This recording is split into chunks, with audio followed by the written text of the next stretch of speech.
I'm Dr. Bernard Starr, and this is where my exploration of Jesus, Jews, and Renaissance art began, New York City's Metropolitan Museum of Art.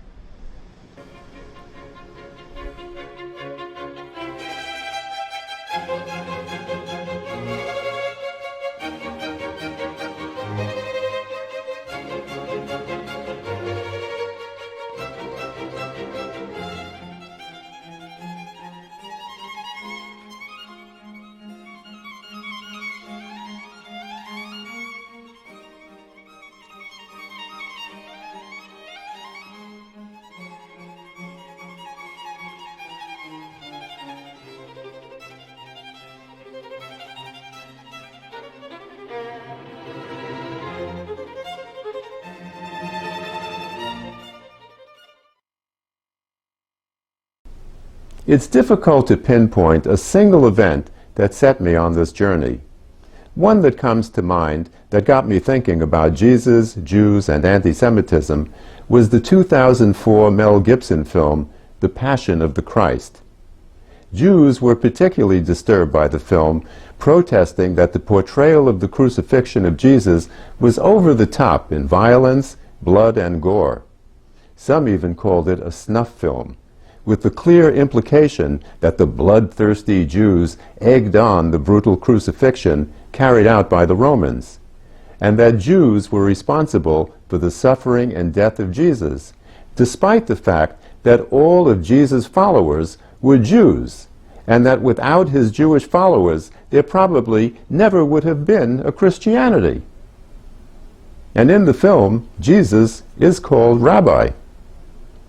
Then I remembered reading several articles about who killed Jesus, with the consensus of scholars and biblical experts concluding that it was the Romans, who feared that Jesus was creating civil unrest and was a threat to Roman rule and authority.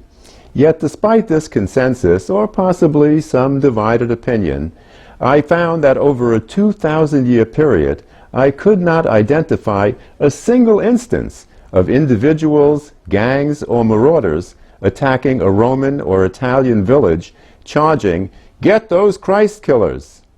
But, over the centuries, untold numbers of Jews, and only Jews, were persecuted and slaughtered based on the charge of Christ killers. Soon after seeing the film, I came across a photo of a painting I had seen many times, of Mary Magdalene encountering the risen Jesus. It's a 15th century painting by famed Renaissance artist Fra Angelico.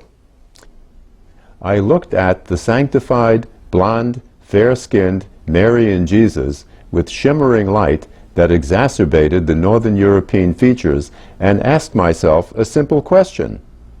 Where is Rabbi Jesus in the painting, or any hint of a Semite and Jew?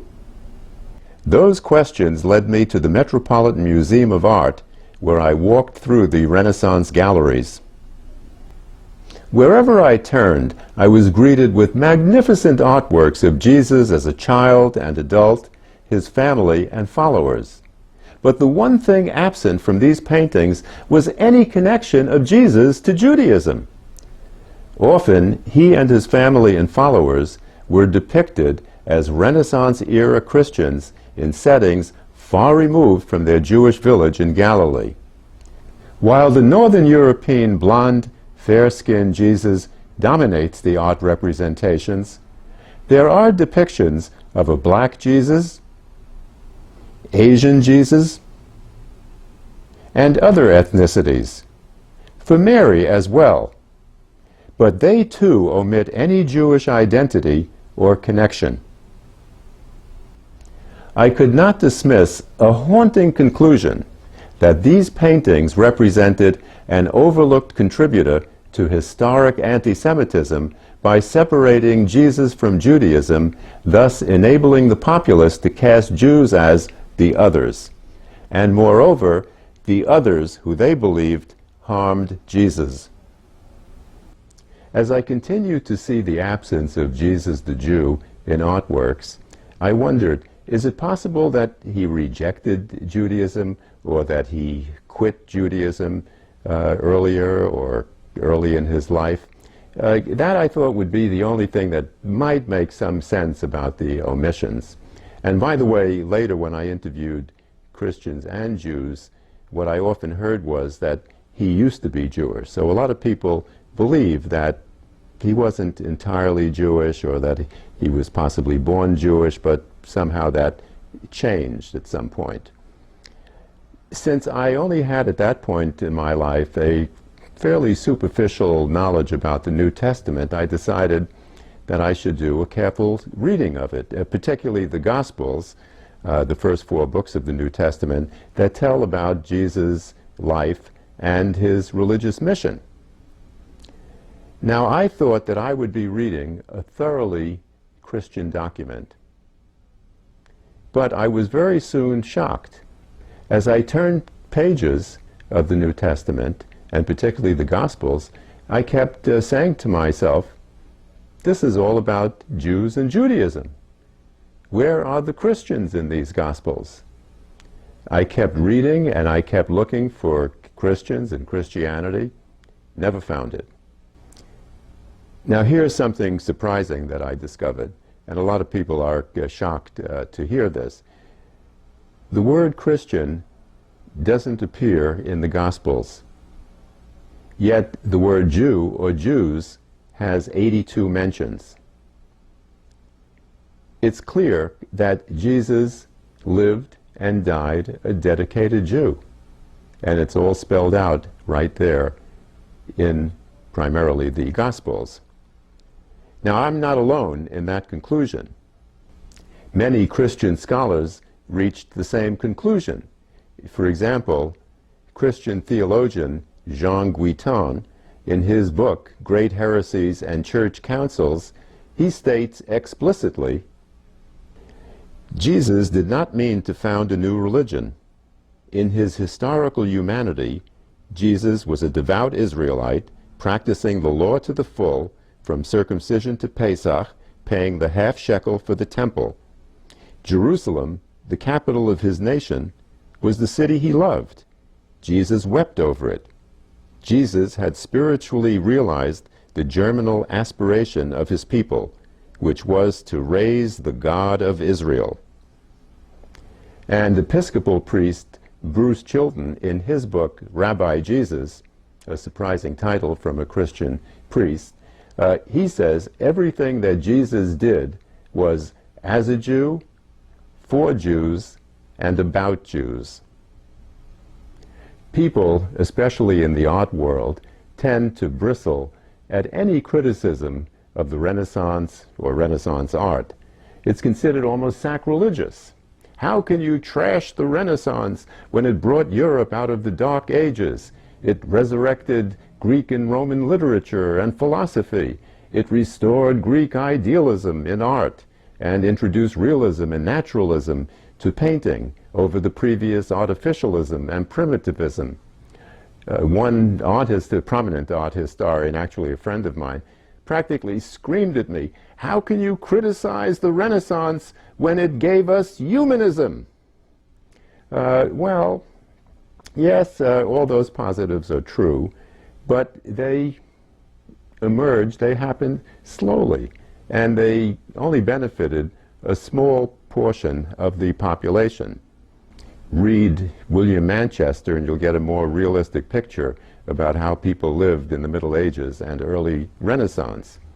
Here are a few quotes from his scholarly book depicting how most of the peasant population of Europe lived during the early 16th century Renaissance period, when many of the great artistic masterpieces were created.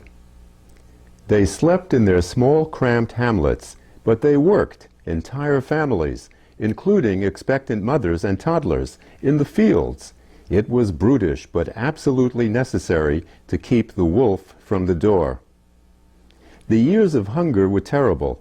The peasants might be forced to sell all they owned, including their pitifully inadequate clothing, and be reduced to nudity in all seasons. In the hardest of times, they devoured bark, roots, grass, even white clay. Cannibalism was not unknown. Life expectancy was brief. Half the people in Europe died, usually from disease, before reaching their 30th birthday. Old Gretel, a woman in her 30s, might be called. In longevity, she was less fortunate than her husband. The toll of childbirth was appalling. A young girl's life expectancy was 24. Their clothes and their bodies were filthy. The story is often told of the peasant in the city who, passing a lane of perfume shops, fainted at the unfamiliar scent and was revived by holding a shovel of excrement under his nose. There's a tendency in the art world to over-romanticize the Renaissance. It's not as if the population of Europe went to sleep one night and awoke the next morning and said, "Wow, the lights are back on. The Dark Ages, they're over." The emerging Renaissance bypassed most of the population. Today, for example, we talk a lot about income inequality, the wealth gap between rich and poor. Okay? It's used to explain a lot of the unrest around the globe. Well, during the Middle Ages and the Renaissance, that gap was much greater. In fact, over 90% of the European population was illiterate. And they only knew about religion from what they were told and what they saw. And what they saw all around them in stained glass windows and in paintings that were everywhere was a blonde, fair-skinned, Northern European Christian Jesus who had no connection to Judaism and certainly nothing in common with the vile Jews. These observations and statements beg the question, why was the Jew in Jesus omitted from artworks when it was his most defining identity? Furthermore, why have art historians, curators, and art critics ignored these omissions and falsifications, giving them feeble rationalizations when they contributed significantly to anti-Semitism for the reason that I stated earlier, and that is by separating Jesus from Judaism, it made it much easier to persecute Jews as the others. Now, I know what some people are thinking at this point. Starr is cooking up a conspiracy theory. Not so, especially not for the artists. In fact, we have to really give the artists a pass on this because we really don't know what the artists thought about Jesus and Judaism. And the fact is that artists had virtually no say in the contents of their artworks. During the medieval and Renaissance times, there was no general marketplace in which artists just created whatever they desired and then found a customer for it. Art in the Middle Ages and Renaissance periods were commissioned by patrons, and these patrons wanted devotional and inspirational art. And they were very specific in what they wanted, down to size, colors, and even the type and quality of paint to be used. In addition to that, the artists had to sign elaborate and detailed contracts, and there were penalties for not precisely meeting the demands of the patron. And if an artwork were rejected, that could have a very serious and significant impact on the artist's ability to get future commissions. The artist could very well be out of business. And with anti-Semitism woven into the very fabric of Renaissance society, with Jews marginalized, demonized, and persecuted, the notion of picturing a Jewish Jesus in a painting or other artworks was simply unthinkable. In that sense, the omissions were worse than a conspiracy. Conspiracies can be exposed and debunked, but unquestioned, entrenched, doctrinaire ideologies are difficult, if not impossible, to unravel. Let's take a look at some other paintings to see what they tell us. Here is the Baptism of Christ, a 17th century work by Bartolomé Esteban Murillo. This baptism is cited in 3 of the Gospels. It's an extremely inviting, attractive painting, spiritual and inspiring. But can you see anything wrong with it? Why is John the Baptist holding a crucifix staff? The crucifix is telling us that this is a Christian baptism. But there was no Christianity at that time. Baptism, spiritual cleansing, was an ancient Jewish practice, and John was performing the ritual only on Jews in preparation for the expected coming of the Jewish Messiah. Also at the time, the cross was a hated object and symbol. It stood for the brutal crucifixions of thousands or more of Jews, and it would not become a devotional Christian symbol for another 300 years when the Eastern Roman Emperor Constantine would introduce it. On the night before he was going into battle with the Western Roman Emperor, Constantine had a vision of a cross in the sky with the inscription, "By this symbol you will conquer." He then put the cross on his battle banners. He won, and that's when the cross slowly started to emerge as a devotional object. I've often wondered how Jesus and John would react if they were to see this painting with the feared crucifix. I think they would be puzzled. Is this a cartoon, or is it mocking us, they might wonder? The same could be said about this engaging, artful 16th century painting of Christ in a landscape by Dutch artist Jan Swart van Groningen. How would Jesus react to this image? Would he warm up to it, or would he be shocked? I think the answer is obvious when we introduce the meaning of the cross during his lifetime. Then, of course, we could extend the query to ask Jesus what he thought about other acts like the Crusades and the Inquisition, which also targeted and slaughtered Jews. What might he say to King Ferdinand and Queen Isabella for the brutal and devastating expulsion of Jews from Spain, and to other monarchs who ghettoized and also frequently expelled Jews, spanning centuries? Might he say, "How dare you in my name?" And, "Have you forgotten that I too, as well as my mother Mary, are Jews?" Now, let's take a look at a Renaissance painting of Jews and see if the so-called Renaissance style of rendering figures as fair-skinned Northern Europeans holds up. Here's Albrecht Dürer's 16th century painting of Christ among the doctors. It's a depiction of Jesus as a 12-year-old debating the rabbis in the Jerusalem temple, a scene described in the Gospel of Luke.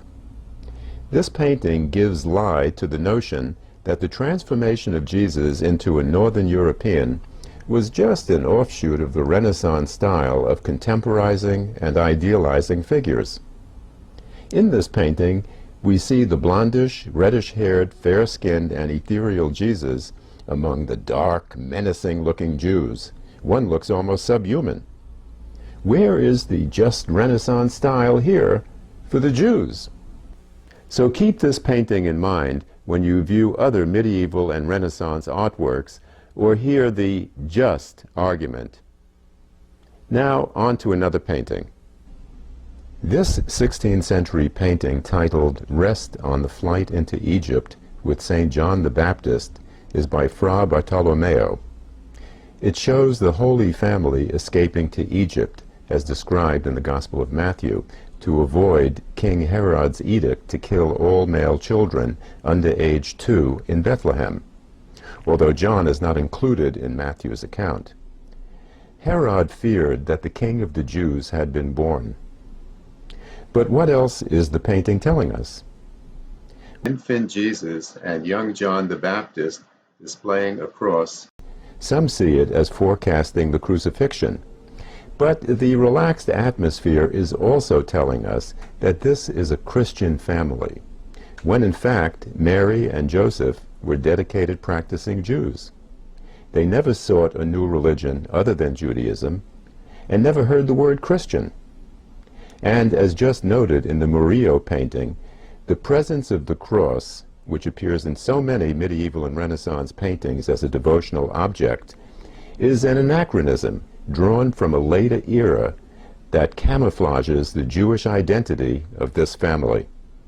This next painting by 15th century artist Michael Pacha in Austrian and German, pictures the betrothal, some say marriage, of the Virgin, after Joseph agreed to wed the pregnant Mary, as described in the Gospels. All well and good, but there is a major distortion and falsification of biblical history here. Keep in mind that the actual betrothal was of a teenage Jewish girl and a Jewish carpenter in a rural village.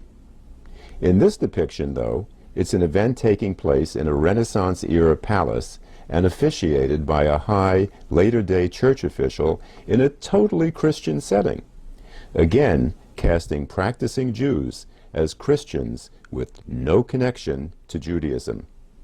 So these are Christians, and Jews are the others. Numerous other paintings of the betrothal also transform this thoroughly Jewish event into a totally Christian ceremony, thus eliminating the identities of these dedicated Jews, as in the painting by Raphael and this one by Pietro Perugino. Now I want to show two Madonna and Child paintings.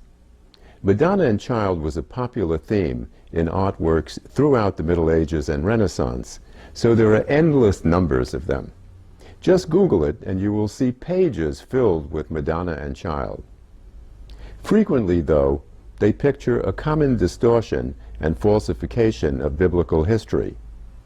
For example, this impressive altarpiece by 15th century Florentine artist Giuliano Bugiardini of Madonna and Child enthroned with Saints Mary Magdalene and John the Baptist shows Mary and Jesus enthroned in a palatial Renaissance setting along with two other Jews who were represented solely as later-day Christian saints.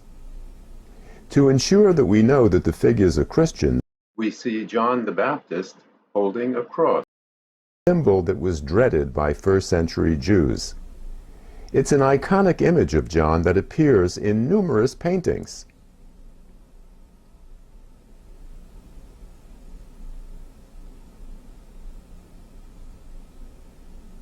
Whatever other meanings you might assign to this cross staff, its presence here exacerbates a context far removed from the heritage and identities of these rural village Jews from Galilee.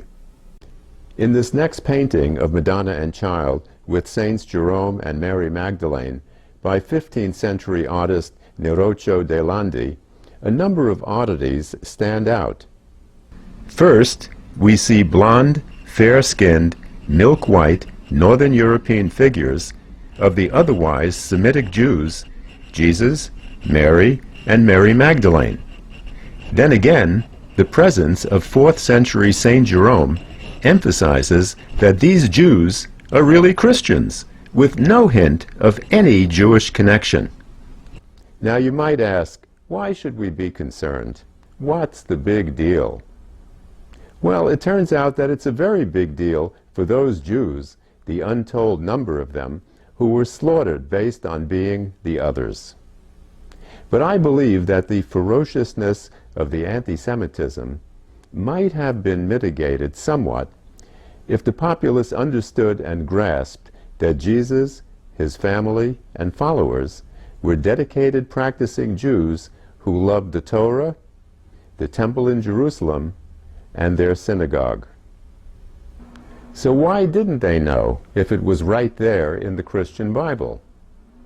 Well, the fact is, and many Christians are shocked by this and challenge me on it, but it's not opinion or spin, it's factual, that for perhaps as long as 1,000 years, few Christians read the Bible. First, owning a Bible and reading it without supervision was discouraged, often prohibited by the church authorities. Then it was in Latin, and over 90% of the European population was illiterate through the early Renaissance, and certainly couldn't read Latin. And translations into native languages was strictly forbidden. You could get burned at the stake for that, as was William Tyndale as late as the 16th century for translating the Bible into English. And not because it was a bad translation. Over 60% of today's King James Version is Tyndale's translation. Yet even today, the level of Bible illiteracy is astonishing. So most people historically knew only what they were told and saw. Let's get back to Mary. There are other curious facts about Mary. She emerged as a towering figure in Christianity. Orders and schools are named after her, and there's a vast number of prayers and tributes in her name. Remarkably, last time I checked, Amazon listed more than 50,000 books about Mary. And these are only the contemporary ones. Yet, we know very little about her. There are only 12, possibly 13 brief mentions of Mary in the New Testament, all but one in the Gospels, and none of them tell us anything about who she was as a person. But there is one thing they do tell us.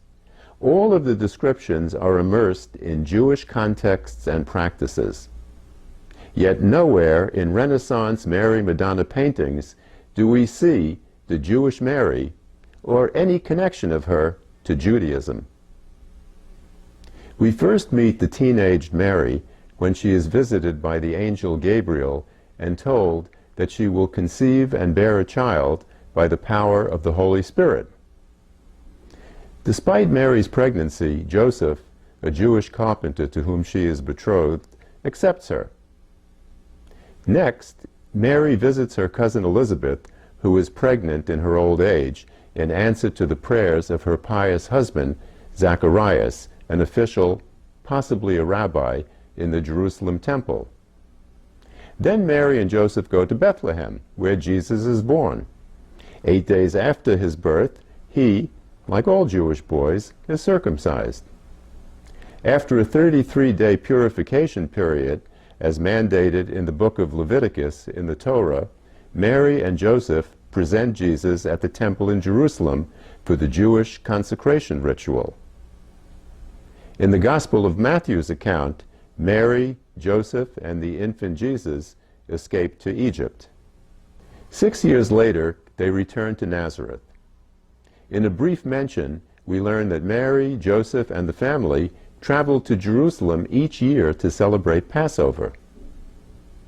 On one return trip after Passover, when Jesus was 12, Mary and Joseph noticed that he was missing. So they returned to Jerusalem and found Jesus in the temple debating rabbis on the Torah. In another mention, Mary and the family think Jesus is mad when he is giving a sermon to other Jews in Nazareth. The Gospel of John then tells us that Jesus and Mary attended a Jewish wedding in Cana, where Jesus performed his first miracle, turning water into wine. We next encounter Mary as one of the witnesses to the crucifixion, which is reported in all 4 Gospels. While it's not explicit in the Gospels, then Mary may have been one of the Marys or, quote, other women at Jesus' empty tomb, as described in the Gospel of Luke. If so, that would have been her final appearance in the Gospels. At the beginning of Acts of the Apostles, the book that follows the Gospels in the New Testament, there's another brief mention of Mary attending a prayer session in Jerusalem with the disciples after the crucifixion. Then Mary disappears from the story. No further citations of her in the Bible. If everything we know about Mary is embedded in Judaism, isn't it reasonable to ask, where is the Jew in Mary in Renaissance artworks? Why has it been omitted? And what impact has this omission had on Christian-Jewish relations? Not a positive one. It added to the perception of Jews as the others. After all my explorations and discussions of the omission of Judaism from Renaissance artworks, if you still think that there was no intentionality or underlying ideology to suppress the Jewish Jesus, or if you believe that these omissions weren't consciously or unconsciously embedded in pervasive anti-Semitism and just happened by some unintentional collateral damage of just this or just that new innovation in art, I'll now tell you about two incidents that will shatter those views. For this, we have to jump ahead to the 19th century, several years after the so-called Enlightenment. This painting, titled Christ in the House of His Parents, was done by John Everett Millais in 1849. Millais was a member of a group of 7 British artists called the Pre-Raphaelite Brotherhood. According to a Metropolitan Museum commentary, the Brotherhood at its inception strove to transmit a message of artistic renewal and moral reform by imbuing their art with seriousness, sincerity, and truth to nature. Millais' wonderful painting of Jesus and his family shows them at work in Joseph's carpentry shop. It's a warm, cozy scene of a family working together. And there is nothing particularly religious about the painting. Unlike many of the Renaissance paintings that I have cited, it doesn't hit the viewer over the head with religiosity. Yes, there's the injury on Jesus' hand that Mary and Joseph are tenderly treating, an injury that could be taken as a stigmata or symbol of the crucifixion. Now, you might be surprised to learn that when this painting was shown in a Royal Academy exhibition in 1850, it incited public outrage for being too Jewish. Yes, too Jewish. The art publication Builder called it a painful display of anatomical knowledge and studious vulgarity of portraying the youthful Savior as a red-headed Jew boy and the sublime personage of the Virgin a sore-heeled, ugly, everyday seamstress. And the outrage didn't stop there. No less than novelist Charles Dickens was distressed by what he called the display of, and I quote, a wry-necked boy in a nightgown who seems to have received a poke playing in an adjacent gutter, end quote. Then, in a scathing review, the London Times said that Millais' attempt to associate the Holy Family with the meanest details of a carpenter's shop, with no conceivable omission of misery, of dirt, of even disease, all finished with loathsome minuteness, is disgusting. The protests continued, prompting Queen Victoria to have the painting delivered to Buckingham Palace for a private viewing. We don't know what the Queen's response was, but the widespread criticism expressed clearly the public's reaction. What audacity for a painter to picture rural village working-class Jews as rural village working-class Jews.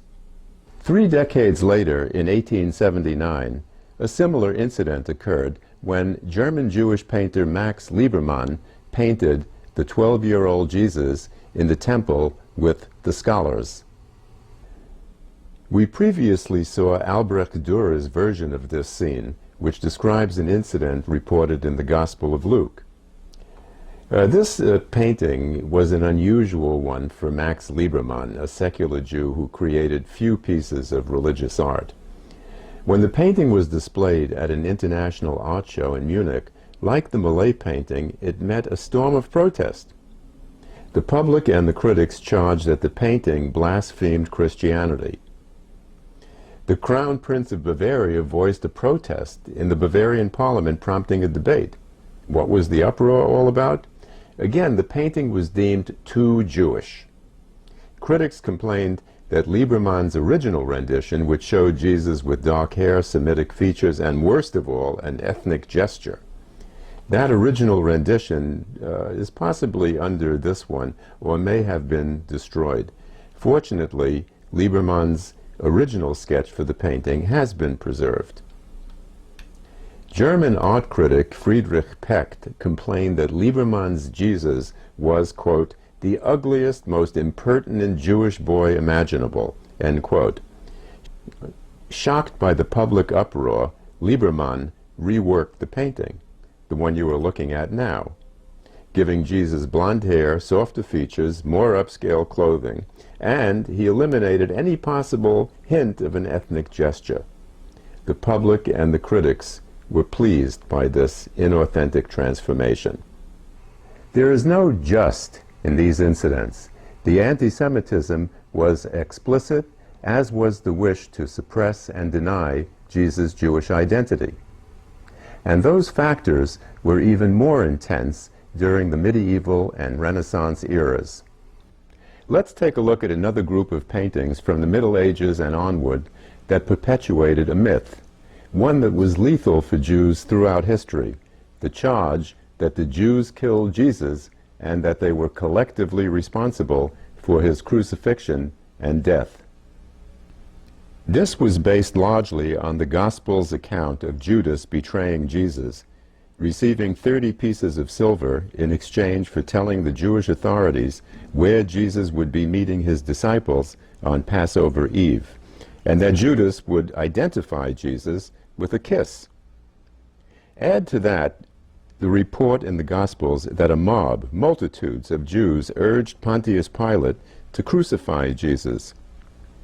A retelling about the betrayal of Jesus and blaming the Jews collectively became a standard part of Christian Easter services, in which the Christ killer's theme was also portrayed in passion plays and in musical compositions, oratorios, with thunderous choruses demanding, "Crucify him, crucify him."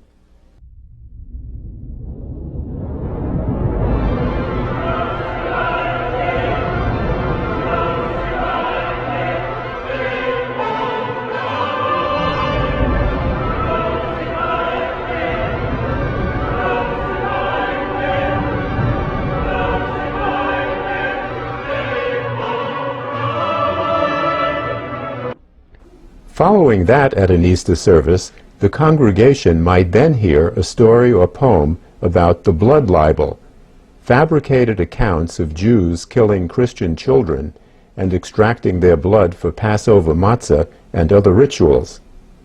Here's a translation of a popular Flemish poem dating to the 13th century that might be read, cited by Jeremy Cohn in his book Christ Killers. And when they had stripped off his clothes, the dirty Jews, the stinking dogs, they inflicted many wounds on him with daggers and knives, and then, still in the same place, caused all of the blood to flow from his body, and collected this blood in a vessel. They did this because with this blood, I know, they wished to celebrate their sacrament. For it was their custom, and this is no lie, to obtain a Christian child every year, young, healthy, and rosy. This child they put to death in order to have his blood. Is it surprising that fired-up Christians would emerge from Good Friday services and sermons seeking violence against the child murderers who were also the Christ killers? Artworks incorporating this theme served as a reminder of the Christ killer's charge. It's illustrated in this 14th century painting by Duccio di Boninsegna. Another by Quentin Matsys in the 16th century, and the 16th century altarpiece by Master of the Altars of Aachen.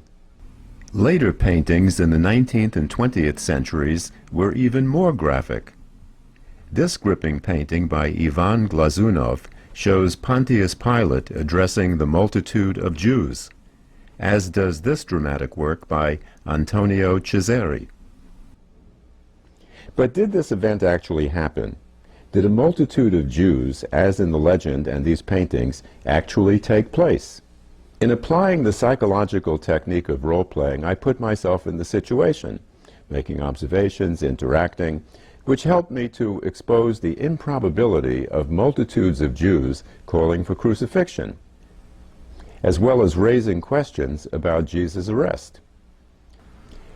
Blaming Jews collectively flies in the face of the fact that keeps coming up that all of Jesus' followers were Jews. The multitudes that are reported in the Gospels that came to his sermons, and they came from all over, from Jerusalem, from the provinces, and from other countries. Then, when Jesus is arrested in Gethsemane Garden, Jesus said, "You could have found me any time in the temple." And elsewhere in the Gospels, it's reported that they avoided seizing Jesus at one of his sermons for fear that it would cause a riot. What? Jews defending Jesus, possibly sacrificing their own lives, and the Jews killed Jesus? Back to Gethsemane Garden and the question, did the Jewish authorities who came to arrest Jesus need to pay Judas to find out where Jesus would be? And then, is it possible that no one in the arresting party knew what this most wanted man looked like? They needed Judas to point him out with a kiss? Seems preposterous. And that is supported by the Gospel of John, in which Jesus identifies himself. He says to the arresting party, "I told you that I am he." After Jesus is seized, he is taken to the Jewish high priest Caiaphas and is interrogated.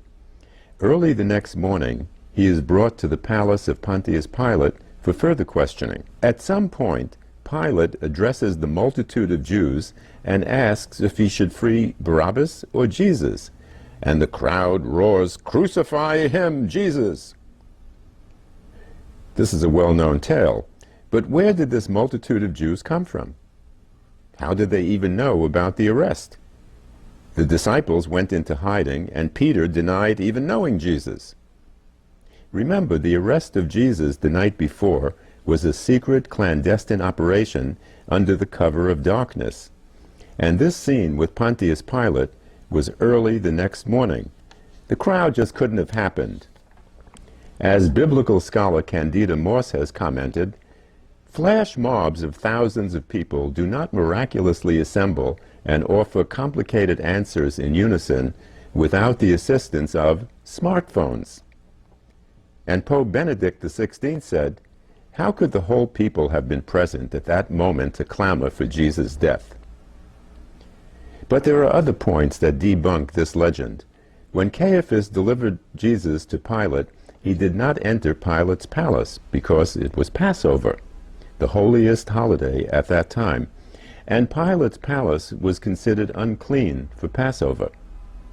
If he had stepped inside, he would have had to go through 7 days of purification, and that would have prevented him from celebrating Passover. The same goes for the Jewish crowd. Furthermore, because of typical violence and uprisings against the Roman presence during Passover celebrations in Jerusalem, sometimes thousands were actually killed, the entire Roman force was on duty, and certainly would not have allowed a multitude to storm Pilate's palace. But many of these paintings are magnificent and tell of incidents reported in the Gospels. Thus, they shouldn't be condemned. Much the contrary. They should be celebrated as art and cultural history, and should be used as a springboard for an educational opportunity in commentaries by art experts. Several other themes run through Renaissance artworks showing the same absence of the deep Jewish connection of the figures depicted. Many of these themes I've written about in my book, Jesus, Jews, and Anti-Semitism in Art, How Renaissance Art Erased Jesus' Jewish Identity, and how today's artists are restoring it. Striking illustrations of these other themes are paintings of the wedding in Cana, which is reported in the Gospel of John. At this wedding, a Jewish wedding, attended only by Jews, at that time Jews did not associate with non-Jews, particularly in social situations. Now, included among the guests at this wedding were Jesus, his mother Mary, and the disciples. It was also the occasion for Jesus performing his first miracle of turning water into wine. But look at these paintings of the wedding in Cana, and you cannot find anything suggesting Jews, Jewish, or a Jewish wedding. Jan Steen, Tintoretto, Gerard David, Martin de Vos, Hieronymus Bosch. A stark example is the painting by 16th century Italian artist Paolo Veronese. It's a Romanesque setting with Romanesque figures that bear no resemblance to a Jewish affair in a rural village in Cana in Galilee. I have asked many people who have not previously seen this painting what they think it's about. Most see it as some kind of Roman feast or celebration. Some who notice Jesus in the center will say it's a Christian celebration, but never has anyone connected it to anything Jewish. Another group of paintings in which Jesus' Jewish identity is denied are the ones, and there are lots of them, showing a naked infant Jesus. While Christians as early as the 4th century celebrated the Feast of the Circumcision, none of the paintings show a circumcised Jesus. Over many centuries, Jesus' foreskin from the circumcision, which many churches claim to possess, was worshipped as the holy grail of Christian relics, though scholars have doubted the claims of these churches. But if you wish to see Jesus' foreskin, it is easily available for viewing in an impressive number of Renaissance paintings displaying an uncircumcised Jesus. Here's a few examples. Jan Mabuse, Giovanni Bellini, Andrea del Sarto, Francesco Granacci, Francesco Francia, Filippino Lippi, Luca Signorelli, Andrea Mantegna. Some paintings, like the circumcision of Jesus by Fra Angelico and the circumcision of Christ by Friedrich Hurlin, show Jesus about to be circumcised, but strangely, a circumcised Jesus does not appear in any medieval or Renaissance artworks. One additional thought. For that, I will have to go to my bookcase. This is a book titled Gospel Figures in Art. It contains hundreds of beautiful reproductions, a highly recommended book for lovers of medieval and Renaissance religious art. On the cover is a photo of a painting we looked at earlier, the Holy Family resting on the way to Egypt. Remember, I pointed the cross held and displayed by infant Jesus and toddler John the Baptist that tells us that these Jews were really Christians. In a similar fashion, that image on this cover is announcing that inside the book you will find a collection of Christian gospel figures. And if that's what you are expecting, you will not be disappointed. But the fact is, all of the gospel figures were Jews. Yet there is no indication of that in Renaissance artworks. Rather, the artworks are filled with anachronisms of Renaissance splendor and Christianity that are imposed on first-century, dedicated practicing Jews who actually resided in crude, modest homes in a rural Jewish community in Galilee. To illustrate the point about the omission of Jesus the Jew in artworks, I've been organizing an art exhibit, putting Judaism back in the picture toward healing the Christian-Jewish divide, which consists of new artworks that integrate the two sides of the Jesus story, the Christian side and the Jewish side. Here are several examples. Canadian artist and architect Rod Borghese, a distant relative of the Italian family that commissioned many Renaissance artworks, has digitally recast some paintings to put Judaism back in the picture. This is his rendition of the 15th century Michael Pache painting, The Betrothal of the Virgin. Now, in no way does Borghese claim that his painting is equal to or better artistically than Pacher's, although Rod is a talented artist, which you can verify by going to his website. But in viewing these two renditions, the original and Rod's, side by side, it graphically makes the point of the falsification of biblical history in Pacher's original. Borghese's rendition shows the betrothal as a Jewish event, officiated by a rabbi in a Jewish setting, all undeniably more authentic. Other artists have contributed original works for the exhibit that integrate Jewish and Christian themes. For example, San Francisco artist Beth Grossman's wonderful sculpture series, Mother Mary Found, in which the hands of Mary, Mother of Jesus, are transposed from famous paintings and placed on objects that would be used by a Jewish mother. This fabulous artful sculpture is called Pietà, after Renaissance artist Bernardo Zenale. And these two silk screens on canvas are by acclaimed New York artist Hélène Elan.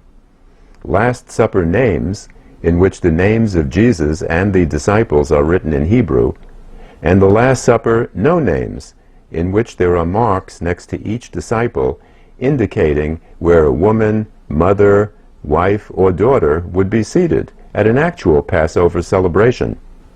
Two other examples were contributed by artist Brian Rutenberg, who was described by one art critic as the most important artist to come out of South Carolina since Jasper Johns.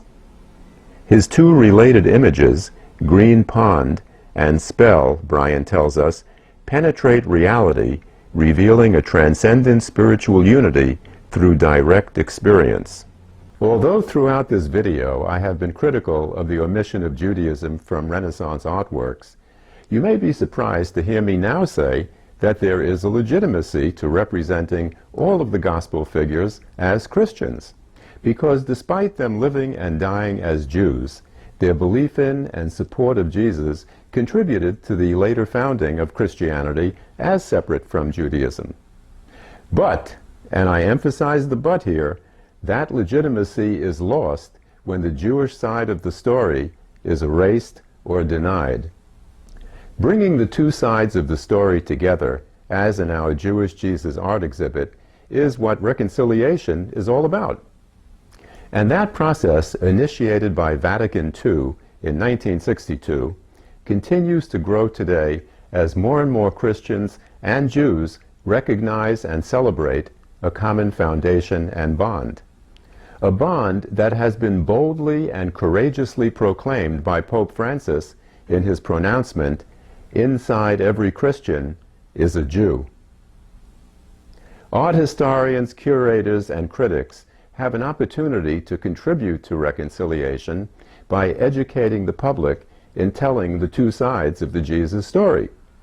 Now, that will not literally put Judaism back in the picture, but telling about it will broaden the context of Renaissance art by restoring an accurate account of biblical history. Art has powerful messages. Isn't that what art teachers and other art experts tell students and the public? Is it really necessary to maintain and preserve falsifications and distortions in order to honor and celebrate what's good and magnificent about Renaissance art? If so, that would be a sad commentary. I believe that the beauty and magnificence of these artworks can stand on their own as great contributions to art and culture. So isn't it time to remove the rose-colored glasses and start telling the truth?